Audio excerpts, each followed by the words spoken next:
Hitesh, welcome to Speakeasy with Dheeraj Sinha. So glad to have you on the show. Thanks, Dheeraj. Thanks for having me here today. And I'm glad to be first participant in the series three. Excellent. So Hitesh, I want to start from the beginning, right? I mean, you've had a very interesting journey, right? You started with being a product manager. You've been an entrepreneur. You founded a few successful startups, and now you're running the Man Company. What's the journey been like, and what were the key inflection points from your perspective now that you look back? Look, so I think when I started my journey in this company called ESYS Technologies, they were based out of Singapore. So it was a campus placement. I joined them as a management trainee. And even though I was promoted as a product manager, but I think those 2 years of my life, first job, and I was being groomed as an entrepreneur. So that company was a 4-year-old billion-dollar startup, right? And billion-dollar not in valuation but in revenue, right? In turnover.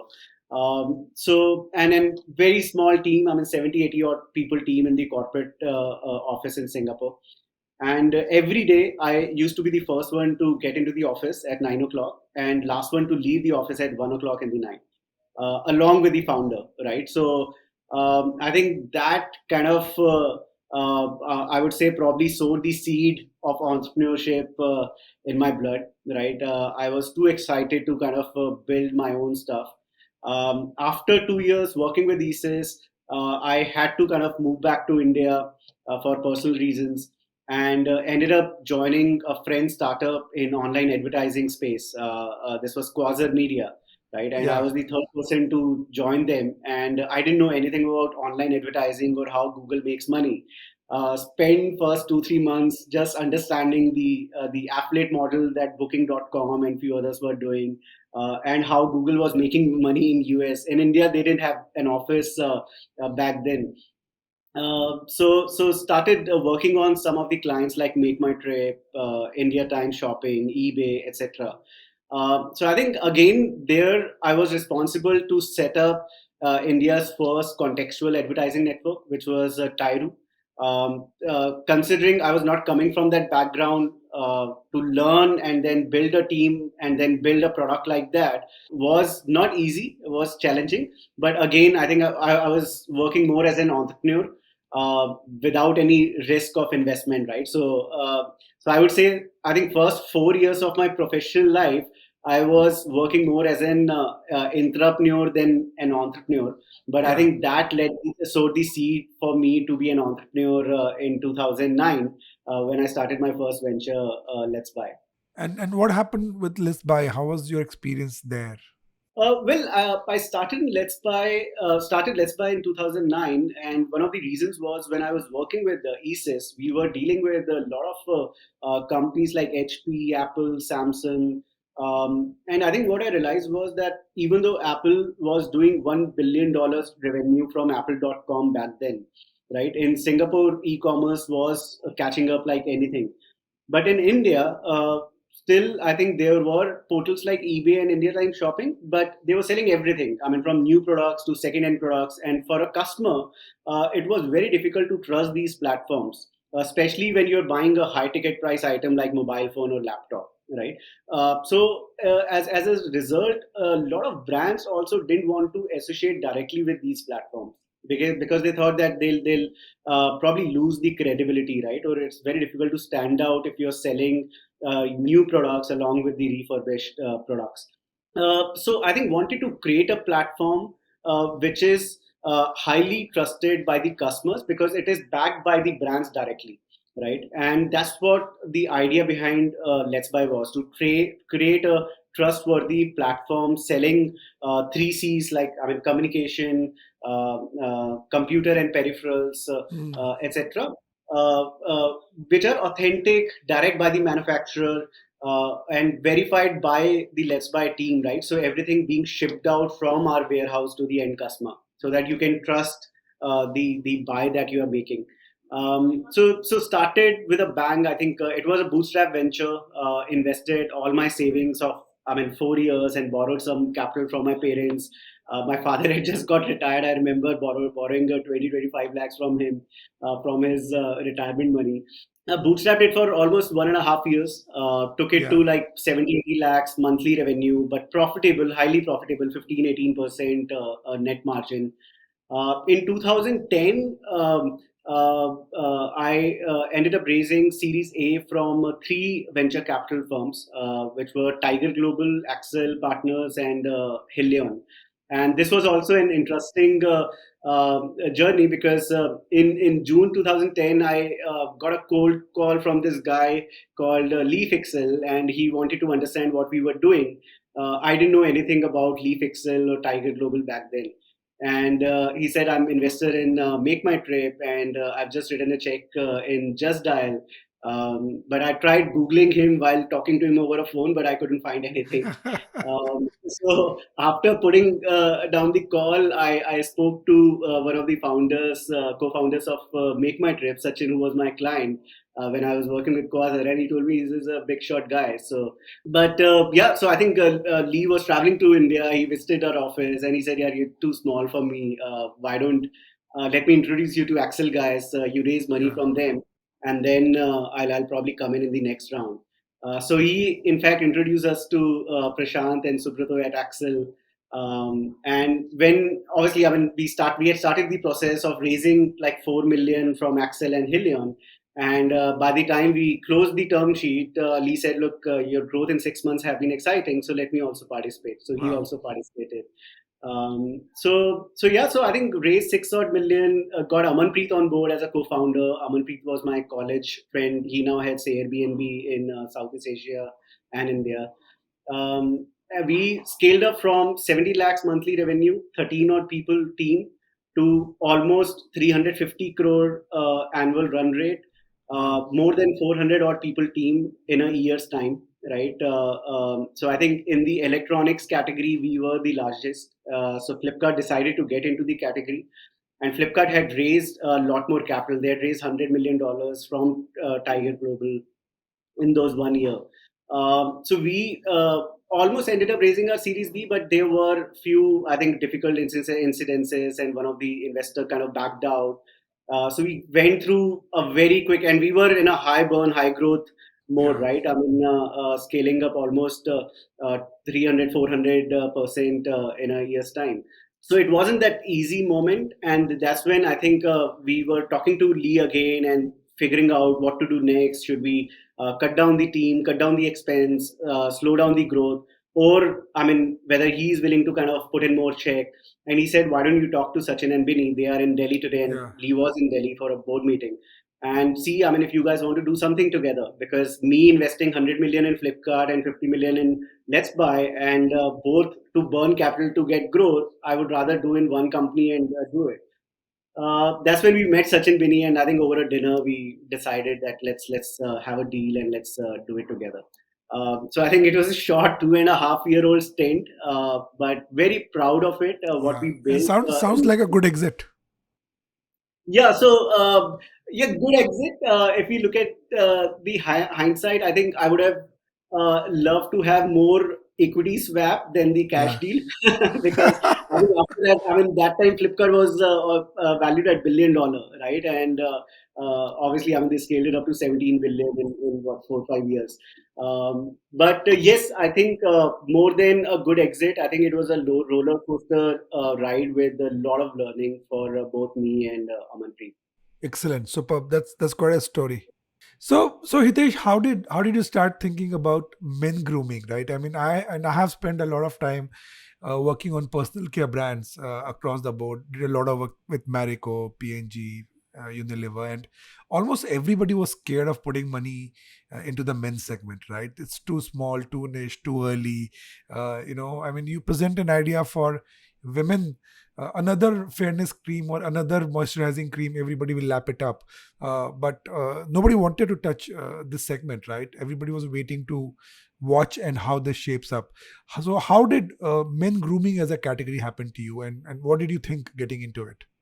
Look, I think you're absolutely right. So I believe incumbents, just because I think their risk appetite is not that high, they are always scared of getting into category creation, right? Because category creation is supposed to be hard. It requires a lot of innovation, more than capital, right? It's not as easy as like putting 100 crore media plan to launch a brand, right? I mean, very difficult to do that, right? You need to learn along the way. You need to see what is working, what is not. Put in a lot more investment in terms of effort in what is working, right? So there's a lot of iteration that goes behind building a new category, right? So I think it is always hard, and that's what we I personally found it to be exciting.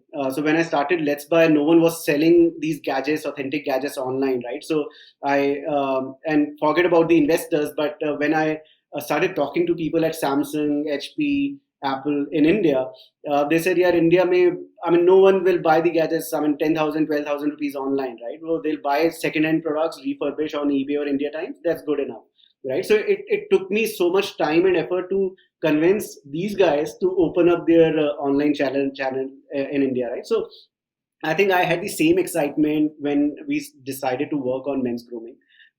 It started with me meeting Parvesh, who is in the manufacturing business. He's my distant cousin, but he read about me when Let's Buy got acquired in Times of India, and that's the first time we met each other.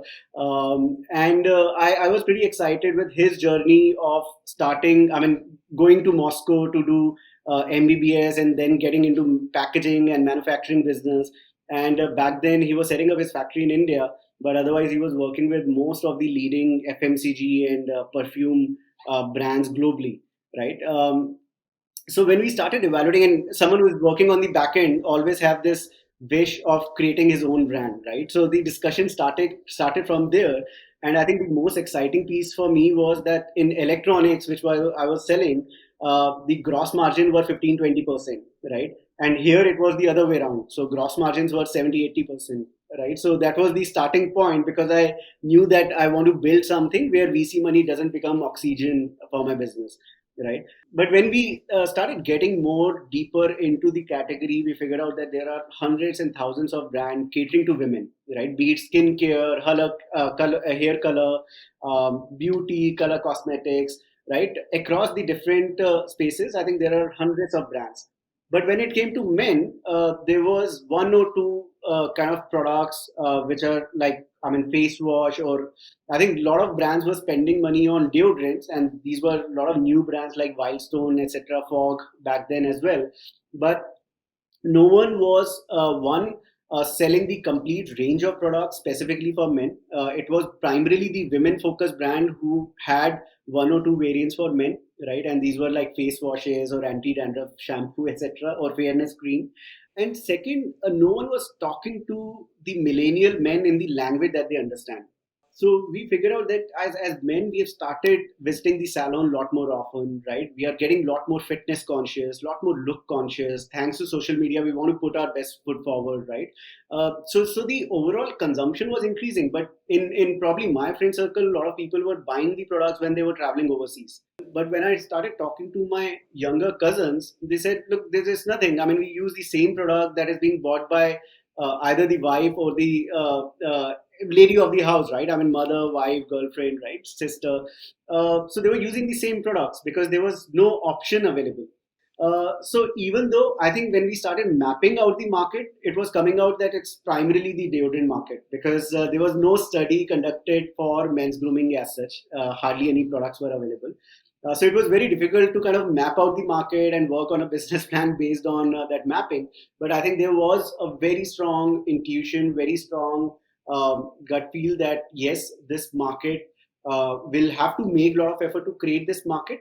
But probably I think in 5 to 7 years time, there's a possibility of building 100 odd crore revenue brand if we stay focused and do the right stuff, right? And over a period of 10 years, it might be a possibility to kind of build a 500 odd crore revenue brand in the men's grooming category.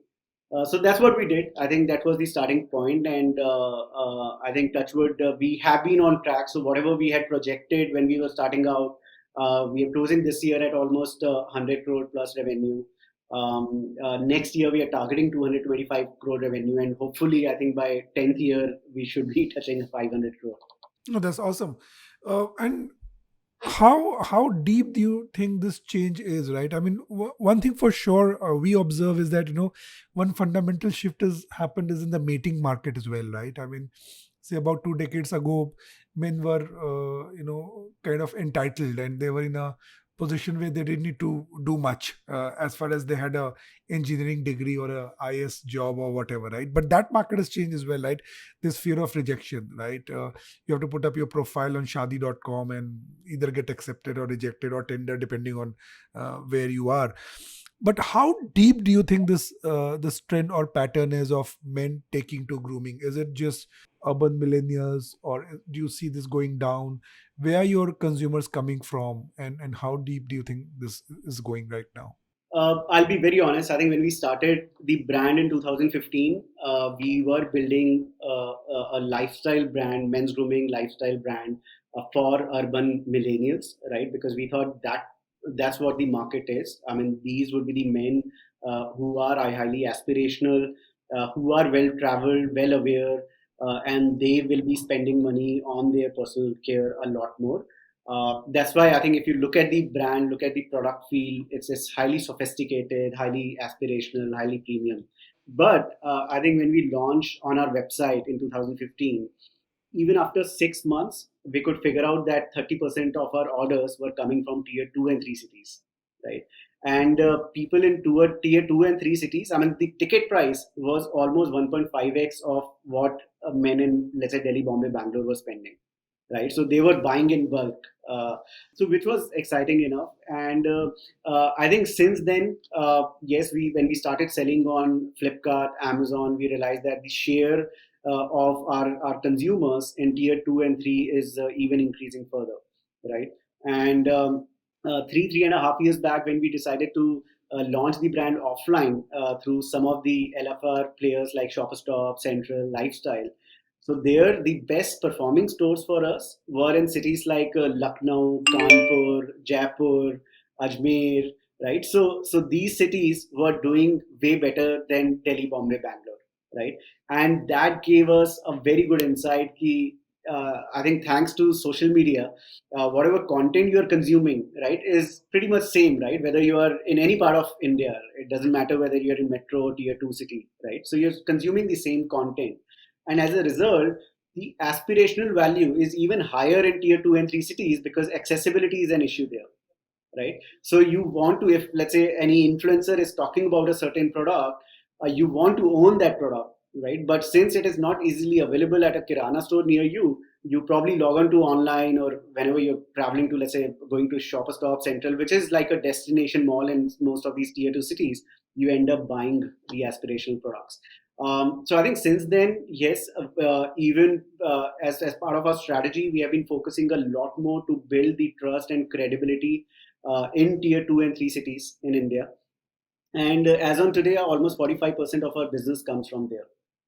And pretty excited about the growth that lies in tier 2 and 3 cities, because I think they have high disposable income, high aspirational value, and lot more time to for self care and self love, right? So which probably is missing in Delhi, Bombay, Bangalore to some extent. No, that's amazing, and that's in fact very consistent with our experience on building many other businesses. So, I mean, Amazon, for example, bulk of our business is coming from down strata, tier two, tier three. Spotify, for example, again, we are building the brand deeper and deeper again. So, pretty consistent with that. But that makes me curious about pricing strategy. Did you have to build more accessibility on that, or could you command a premium as you push the brand down a bit? Sure. Look, I think that's what surprised us the most. A lot of experts said that if you are targeting tier 2 and 3 markets, you'll have to launch a sub brand, you'll have to launch a differentiated pricing, or probably a lower value packaging, right? So instead of like 100 ml, launch 75 ml or 50 ml to cater to this market. I think from 0 to 100 crore journey, we haven't really done anything, right? So it's the same pricing, and over a period of time, we have only launched a lot more premium products, right? So especially in skincare. So even though in personal care, our price point is 300, 350, but in skincare it goes up to 600, 700, right? So, and I think it has been well accepted by the customer base. And I think honestly, we are also learning. Right now, we are not there in traditional trade, for example, right? So, I think when we start getting into expanding into traditional trade, it might be possible that we may have to kind of do something with the pricing. But honestly, in the channels that we are present today, we don't believe. I mean, we may have kind of grown like from 100 to 150 crore if we would have a smaller price point or a lesser price point. But I believe that I think it has only helped the brand a lot more, right? Because a lot more consumers are buying the products at a premium price, and they believe that the quality of product is highly differentiated, right? And that's why it deserves that kind of a price. And I think what it has done is, especially in tier 2 and 3 cities, if you search for hashtag the man company on Instagram, right, you'll see a lot of men, thousands of posts with men sharing a picture of themselves along with a beard oil or a bottle of shampoo, right, which we never thought is possible in this category. I mean, women may talk about, ask each other about the brand of lipstick that they're using, but men generally don't, right? I mean, except for probably fragrance or something else, right? But sharing a picture with a bottle of beard oil or a shampoo or a face wash is something which probably I think gives us assurance that we've built a brand with some emotional connect, right, with some aspirational value. And as a result, yes, I think there's a lot of word of mouth for the brand just because of the price point and the premiumness, and obviously with the quality of products as well. Very interesting, very interesting. There's also, Hitesh, a trend of what we call conscious consumption and natural and paraben free and SLS free and so on and so forth. How do you see that playing out? Especially we're talking men, we're talking tier two, tier three. Do you think it is significant? Do you think it's strong enough to command a premium, or is it just not having a detractor? How do you see this whole conscious consumption pattern play out? I think men are getting aware, right? And could be the influence by women in their life, or women on social media, or brands like us, right? But I think men are getting a lot more aware. They are asking about the ingredients that we use, right? And I'll give you a couple of examples.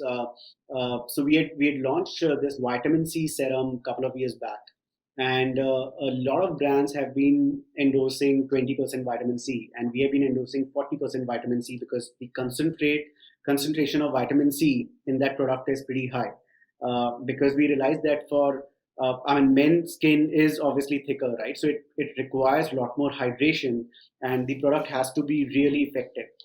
We started getting queries from a lot of men ki, why does your product has 40%? Does that mean it has more percentage of chemicals in it, right? Because if that's the case, then we are not buying it. So it just shows that yes, I think there's a lot more awareness, lot more consciousness, and obviously it is getting involved. They are getting involved because of the education that brands like us are creating, right? If I compare it with 2016 when we had launched our beard oil with a dropper, I remember we used to get a lot of calls कि कितने पानी के साथ पीना है, right? Because people used to think that it's a homeopathy medicine that they need to put in a water and have a sip of. So I believe that I think this a lot more evolution that has taken place in last 5 7 years, and still I think that this is a day one for the category. I think that there's a long way to go for sure. Yeah, so the other thing I wanted to discuss is, so there are also a lot of other players in the market, Hitesh, right? I mean, there's Beardo who sold out to Marico, and there's Bombay Shaving Company in parts. How do you see them? Do you see them as friends, enemies, frenemies? Are they helping add the energy, or do you see yourself playing in a completely different segment? Look, I think when you're creating a category, you can't do it alone, right? Unless you have deep pockets and I mean probably 20 years horizon. It's very difficult to create a category, and that's where you need friends who are your competitors, but then you really need them to grow the category, right?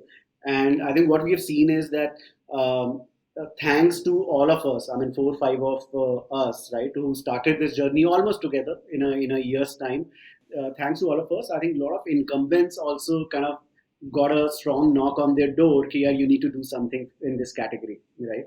And I mean, a lot of these guys also ended up launching a new range, probably the extension of their existing brand, exclusively on Amazon, Flipkart, or I think at least they've started investing a lot more. So if you look at most of us, there is one or the other strategic investors that we have on our boards, right? So at least I think incumbents also got a knock on their door that they don't want to miss this opportunity now, right? So the buzz that they missed with ecom one wave, they don't want to miss this time around. So I believe it has only helped to kind of have a lot more players, at least 4 or 5 of them in the play. Definitely. And one of the things I'm curious about, Hitesh, I mean, traditionally when you work in FMCG, one of the biggest thing to crack and the most difficult thing to crack is trust, right? And I've done a lot of work in, say, women's skincare segment, and it's so difficult to get them to try anything else because they'll continuously tell you it doesn't suit my skin. I've been living with this product for so many. It's so difficult to get a wedge in, right? And the traditional brands have always thrived on the fact that they've had decades of experience either in India or global, and trust kind of comes easy in those cases. Now in your case, you're building a 100 crore brand in a couple of years time, right? And in a category where trust is so important, or is it not? What's your experience been building trust in a category such as G2C? Are the ways to build it very different from the ways to build it in a traditional context? No, I think great question. Look, I definitely believe that for anyone in this category, right, brand which equals to trust is the only mode that you can have, right? Launching a product, honestly, is no rocket science, right? I mean, you can figure out the best products in the market, take inspiration from them, ingredient, and launch a product, but is the brand and the trust that requires a lot of effort, right? And it requires the right strategy, right? Because strategy a lot of times is all about saying no to some of these stuff, right? So I think, and that's where we believe that just because it was a new category that we are getting into, so at least we didn't have the challenge that you mentioned, right, where we had a lot of incumbents talking about 100 years of their presence globally, etc., etc., right? So I think at least that baggage wasn't there. And what really helped us was obviously the first mover advantage, and second, I think we as a company had been investing heavily on brand building from day one, right? So because, like I mentioned, I think that beard oil incidents Yeah. that gave us good insights. Here, it's not just about selling the product. I think we'll have to do a lot of content creation just to educate our consumers in terms of what are the ingredients that we are using, how to use these products, right? How many times to use this product, how the effect would be like when you use it for, let's say, a certain period of time. So we had to do a lot of content creation, a lot of category creation using the content. And I think what really happened was, even though it wasn't by design, but we ended up creating a community of men who were consuming our content, and they became a fan, right? And like I mentioned, I think a lot of men started sharing their stories, their purchase on Instagram, tagging us, tagging their friends, right? So it ended up building a very strong community of consumers.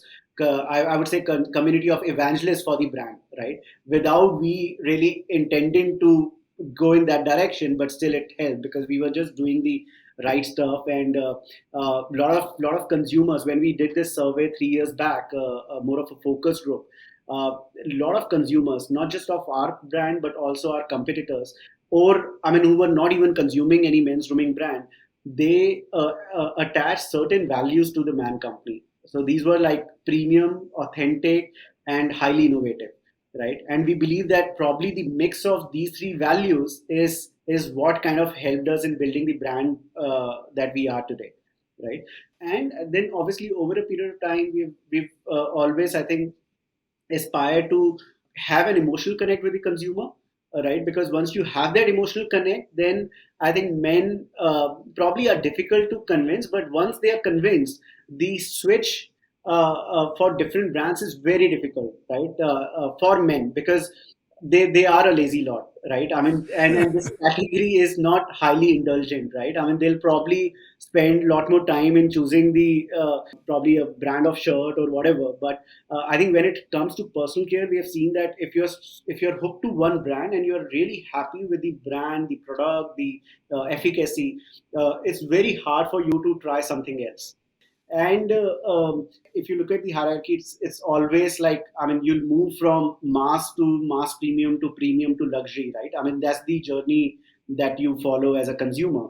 And I think fortunately we have been in that space where we are graduating consumers from the mass market, and we are also graduating consumers from our competitors who are mass premium but still 20-30% lesser in terms of price point than us, right? So it's a hard job. It's not an easy job to acquire all these customers, but at least I think just because of the quality of product and the way we are building the brand, we believe that yes, I think in terms of positioning we have cracked the right note.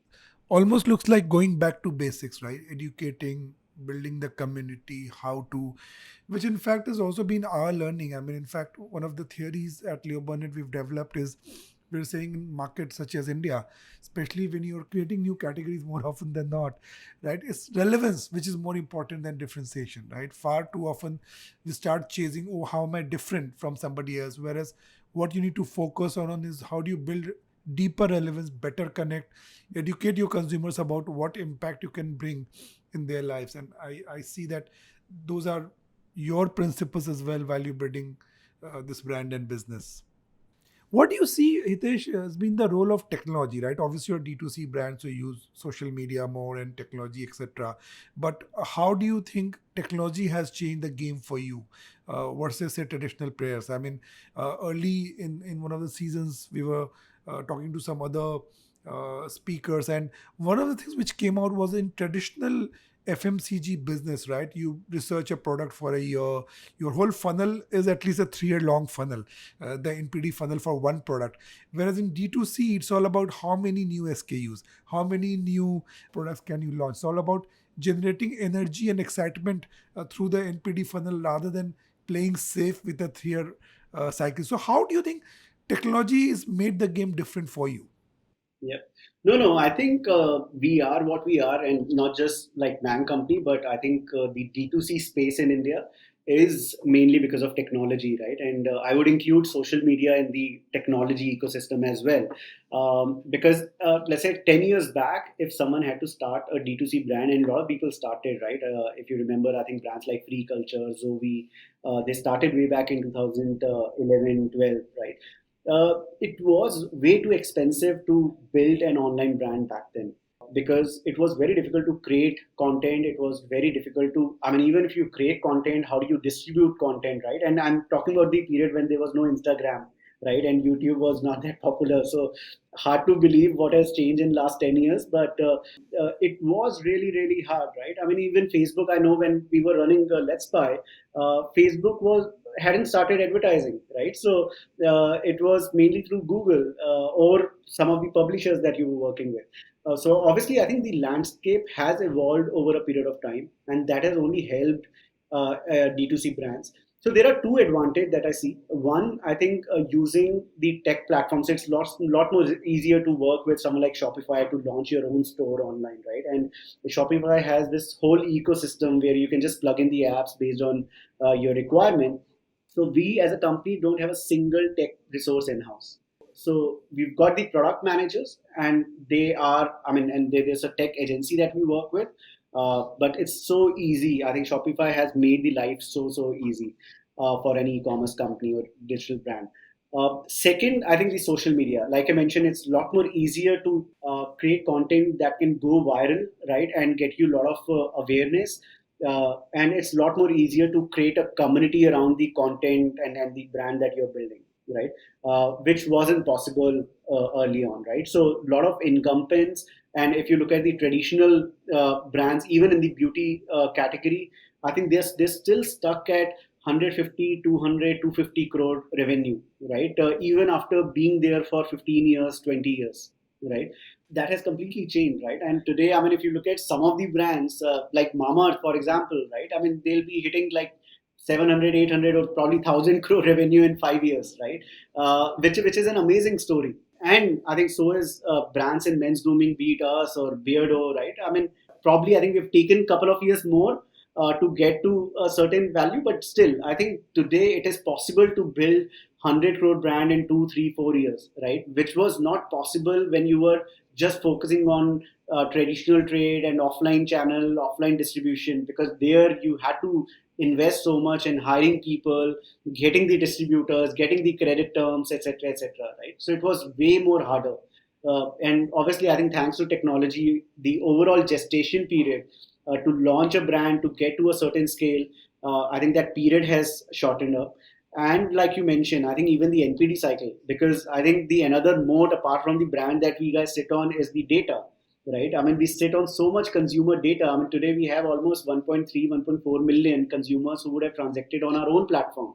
Now imagine, I mean, even to launch a new product or to identify a new category that I should be launching, I just need to send a one small survey to these 13, 14 lakh men, right? And I within a week I know whether I should get into this category or not, right? Or what ingredients to use or not, or the NPS of my existing products, right? Whether they are so whatever new products we launch it on our own platform, use the CRM to get the NPS, and within 3 months we decide whether we want to launch it somewhere else or not, right? So we start with a small batch of 5,000 units and try to obviously over a period of time that small batch has increased to 15,000 units just because of the consumer base, but that's how we start, right? And this was not possible without tech, without D2C 10 years back.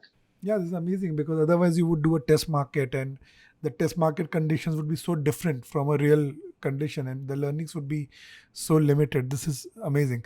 I wanted to discuss about the elephant in the room, Hitesh, the whole desire to be a unicorn, and yours has been a very interesting journey because with Let's Buy you've run the whole investment and the game on the chase for capital game, and now you're saying that you wanted to build something which doesn't depend so much on burning capital as a fuel. So what's your perspective on this whole rather a bit mad rush to get some of those tax? As a founder, what are you thinking? And especially now, some of the founders are calling it foul, right, with what's happening at Bharat Pay. So where are you on this whole chase for capital game? Yeah. Look, I think I've seen a 300 million term sheet 10 years back. And I've seen that Yeah. even after getting 300 million term sheet, the company can be sold for less than 100 million within a 3 months, right? So I've seen that game. And like I mentioned earlier, also, I think I realized that whatever I'll be building will not be to kind of drive the or play the valuation game or just to keep on raising money. So I think be it Truly Madly or be it Man Company, we've built it in a way where VC money was never an oxygen for the business, right? The fundamentals of the business were so strong.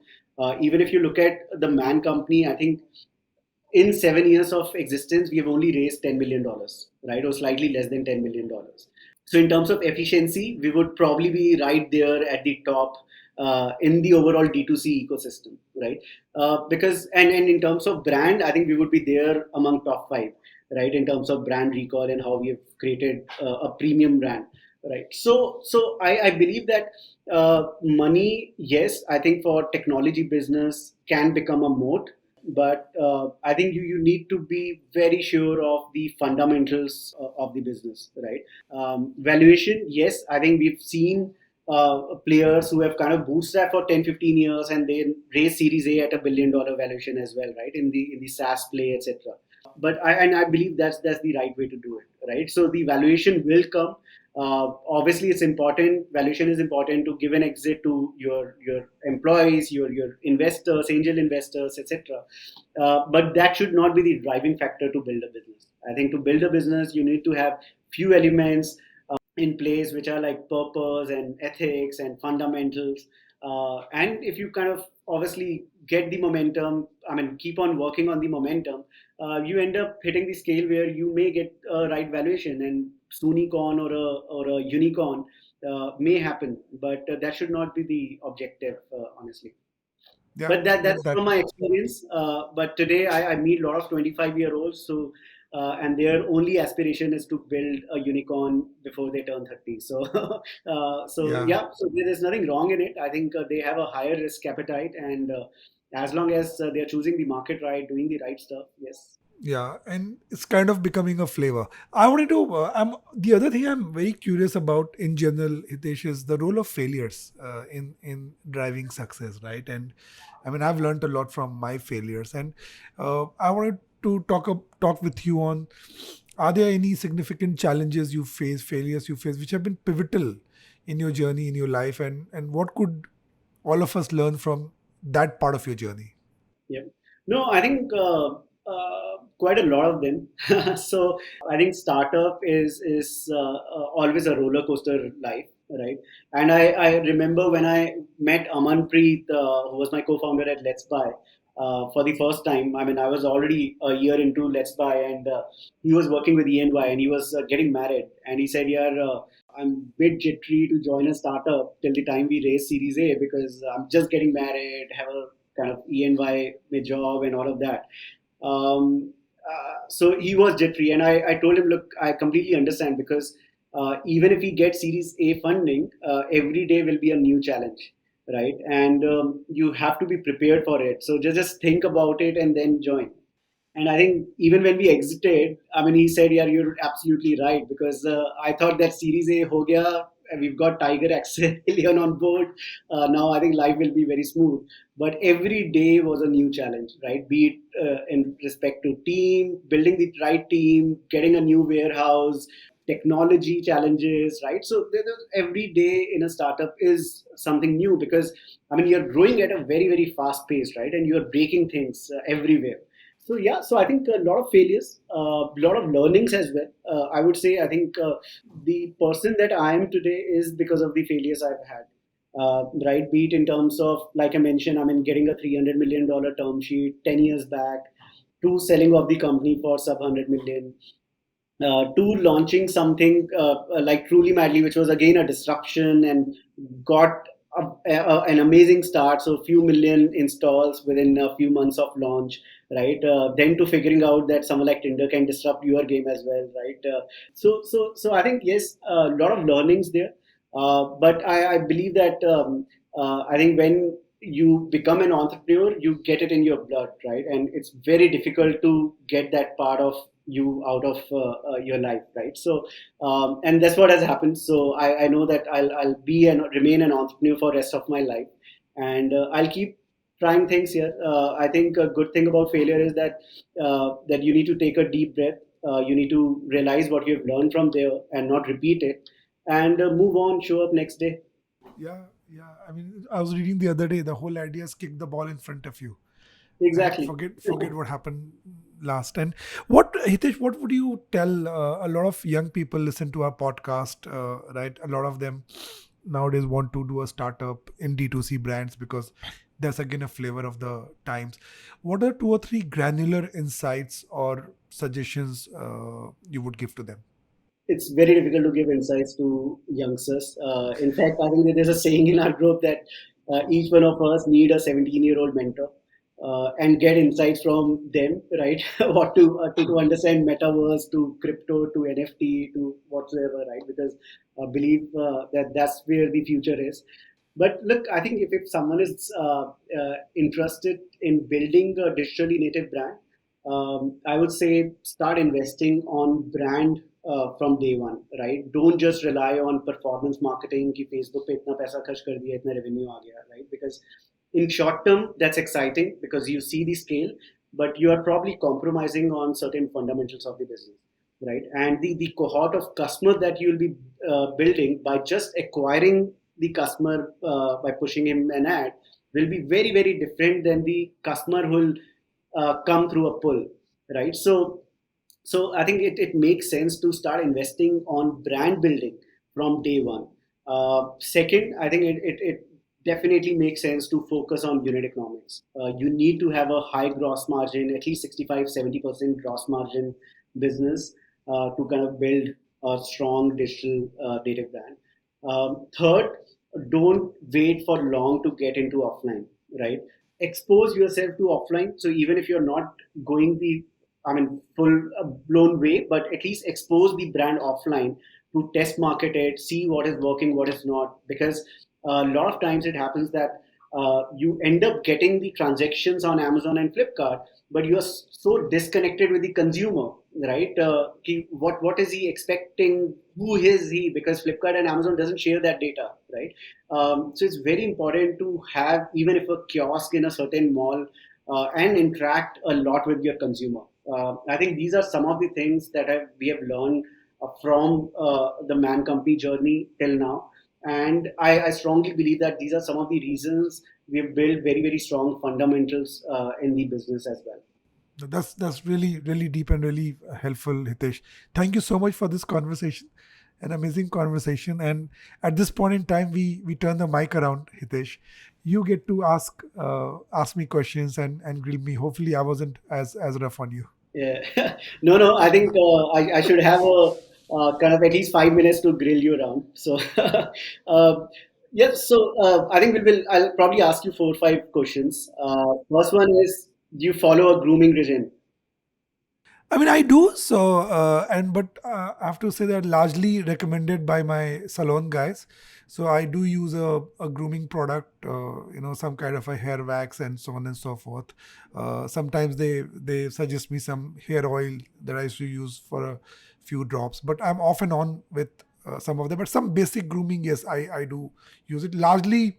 Uh, I think L'Oreal products or TrueFit products, but all I have to tell you, all pushed through influencers in salons.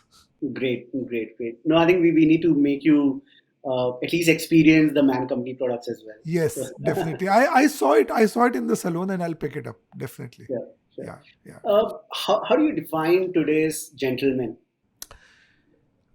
I think today's gentleman is more about action, right? It's about what you do. I think, and that shift has happened. It's not just about your personality or outward appearance and so on and so forth. Because this people are doing so much, right? I think you get defined by your persona on social media, your point of view, your opinion, what you're doing. I think the whole idea of personality has become so much more important in today's times, and how you look, how you carry yourself, and what you do and what you talk, it's all become one seamless whole. And I would say, in fact, and we've done a lot of consumer work, Hitesh, with men, and we figured that men are under so much pressure in today's time. They've never been in this kind of pressure, right? Because almost everything that they took for granted has been taken away from them, right? There's competition at work, there's competition in the meeting game, they're being judged for their looks, their body odor, and so on and so forth. So we realize that men are under pressure, and therefore that has in many ways pushed them to groom harder, to think harder, and I would say, for a lack of better word, to be better people. No, I completely agree. I completely agree. I think there is a lot of shift in terms of how do you define gentlemen, right? And like you mentioned, it's no more about just the physical looks. But yes, I think obviously hygiene. I don't know whether that defines whether you're a gentleman or not. But yes, I think is the basic kind of Yeah. ingredient that you need to have in your life. If you decide to start a business, would it be idea focused or trend oriented? See, I think my core, as I define it, is I mean, I'm best at understanding people, right, and building ideas and brands which lead to business. I mean, that's my core, and spent 22 odd years doing that. And if I were to be on my own, I would do more of that, because I mean, huge amount of joy and comfort and understanding that space. Great, great. Any specific category that excites you the most, considering I mean so much happening in the startup ecosystem? Yeah, I'm excited about categories where you can build scale, right? And always get excited about brands or categories which are not able to build scale, and helping them, get a larger momentum is where my excitement is. Even in the use of technology, my whole pivot is that yes, you can use AI to develop a new fashion line in Milan. That's fine, but how can you use technology, AI, machine learning, data to build solutions for rural India, to build solutions for 1 billion people. I'm most excited about scale, using the power of capitalism, using the power of brands, using the power of data technology to build scale is where my excitement comes from. Great, yeah, that was well done. So, Hitesh, if our listeners want to connect with you, drop in a comment, ask you out for a coffee, what's the best way to reach out to you? I'm there on Twitter at Hitesh Dhingra, and you can reach me on LinkedIn as well. Same at Hitesh Dhingra. Thank you so much, Hitesh. Thank you for doing this. All the best, and let's stay in touch. Thanks a lot. Thanks.